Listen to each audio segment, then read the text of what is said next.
This guide has been inspected and approved by Luminous. Hey guys, this is SunsFan and welcome to the official Dota Cinema Guide to Morphling. If you aren't familiar with this hero, you may want to watch the introduction we did for him at the corresponding link. Morphling is an agility carry hero who's very difficult to kill because of his skill set. As a result, he is able to farm unimpeded until he hits the point in which he takes over the game. It should come as no surprise that the first skill you level is Waveform, since it provides a great blink of sorts, as well as a way to deal some burst damage to a target. Proceed to max this by 7. Next you'll focus on maxing Morph by 9. This is what gives you so much flexibility. You can morph a bunch of agility in order to deal tons of damage, and then morph to strength if there's any threat nearby. Be sure to get your ultimate replicate as early as possible, meaning the standard 6, 11, and 16, since it can also be a great way to escape from sticky situations, or just be used for teleporting purposes in order to gain a large gold advantage. Getting a level of Adaptive Strike early sounds like a good idea, but generally you won't have sufficient mana to support it. Thus you'll have to level it last. Adaptive Strike will provide a nice mini-stun for those pesky TPers, as well as good burst damage in the later stages of the game. Of course, if you go off the cuff and go more strength, then it will actually act as a legitimate stun, but not nearly as much burst damage. Starting items for Morphling will include the basic regeneration to go along with a few branches in order to finish a magic wand at some point. With whatever money you have left over, purchase some slippers of agility in order to complete a Wraith Band later. In the early game, you need to finish a Ring of Aquila, since it provides really good stats and solid mana regeneration. Mana is your main concern throughout these early stages, since your basic survivability and usefulness relies on it. Some pro players like to get Bottle as well, but we'll leave this up to player preference. Boots of choice for Morphling are Power Treads. Much like your innate ability to morph more strength or agility, the same concept applies for these boots. Typically, if you become mega farmed late game, you'll want to replace these with Boots of Travel. Next, and into the mid game, there are a finite number of selections to choose from, and every player is different. One choice, which used to be a lot more popular than it currently is a Lincoln Sphere. This gives you great stats, some added survivability, and of course amazing mana regeneration.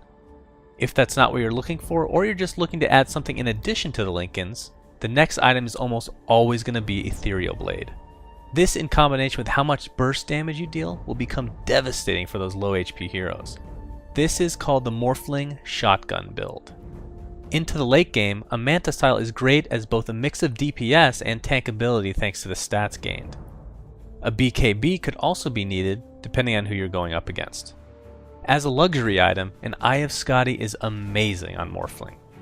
As is the theme for most other items listed, the stats gained, although at a price, are still ridiculous. The slow mechanic added to this ensures that no one's getting away from you. Another terrific luxury item is Butterfly. Not much to say, other than that the evasion plus agility will in most likelihood create major issues for the opposing team. Last and certainly not least, we'll have to list a Satanic, which obviously gives you great survivability thanks to it actually stacking with your Eye of Skadi. In the laning stages, it's great to have some sort of support that can slow or disable along with doing a bit of damage. In many cases, all that's really needed from you is a couple right clicks and a waveform. Morphling is a very mana dependent hero, but can still be used very effectively during the laning stages, as his presence will be felt thanks to all that burst.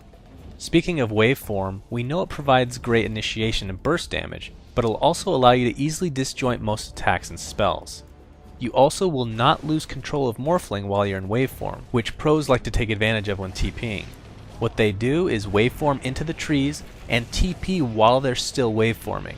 This provides a split-second extra time of invulnerability. You'll find that almost all Morphling players stack agility as much as they can. Because of this, Adaptive Strike will deal more damage but in turn only mini-stun. This is no problem for most people as burst damage is the name of the game. Then of course we get to the all-powerful Morph ability. Unless you're a very experienced Morphling player, you probably want to morph enough strength to be able to survive a gank. This means finding some sort of a balance. As long as you have enough time to tap the morph to strength hotkey while getting ganked, then you'll probably live to tell the tale. Because of both his flexibility and survivability, you can get away with semi-early tower dives as well. Just remember that in general, bonus agility or strength from items will not get converted. Otherwise, he would probably be the most rigged hero in the game. Replicate, on the other hand, can be used in a variety of ways. In most cases, players use it as a way to escape while farming, or simply allowing them to TP back to base, and then replicate back to farming when they've healed up. But if used on the right ally or enemy, your replicate can do some serious work. First and foremost, it will act like any other illusion, meaning properties such as Radiance will be copied over. Also, certain skills will pass over as well, such as Anti-Mage's Mana Break and Axe's Counter Helix. But quite possibly the best thing about the replicate itself is that the illusion will deal a respectable 50% damage, but more importantly take the same damage as a regular hero. This can be used to fake out enemies hardcore. Of course, there is the telltale sign of whether an illusion is your replicate, and that is your name being on the actual hero. In fights, if you have an Ethereal Blade, you can pretty much burst damage any low HP hero most of the time. But remember that you will take additional magic damage while in ethereal form, so just be wary of that when performing your combo. If the fight's going well, use your replicate to follow fleeing enemies so you can finish them off. But if it's not going well, just send it back to base while you morph some strength, then teleport to it when it's out of range of the enemies. Two friends which have to be mentioned since teams love laning them with Morphling are Lich and Crystal Maiden. Both provide good nukes early in order to set up easy kills. Another hero that works well with Morphling is Venomancer. As long as he can hit his Gale, you have a relatively easy kill on someone. Also, a special mention must go out to all those heroes who buy Radiance, since like we mentioned before, you can just replicate them and use it against the enemy. Carries with Mana Drain, a Silence, or a long disable can really hamper Morphling's style.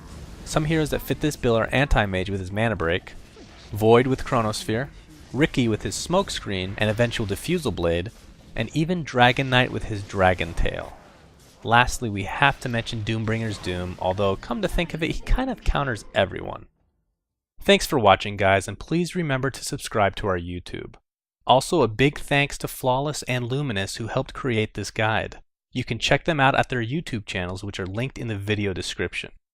Also, be sure to check out our website at dotacinema.com and like us on Facebook at facebook.com/dotacinema.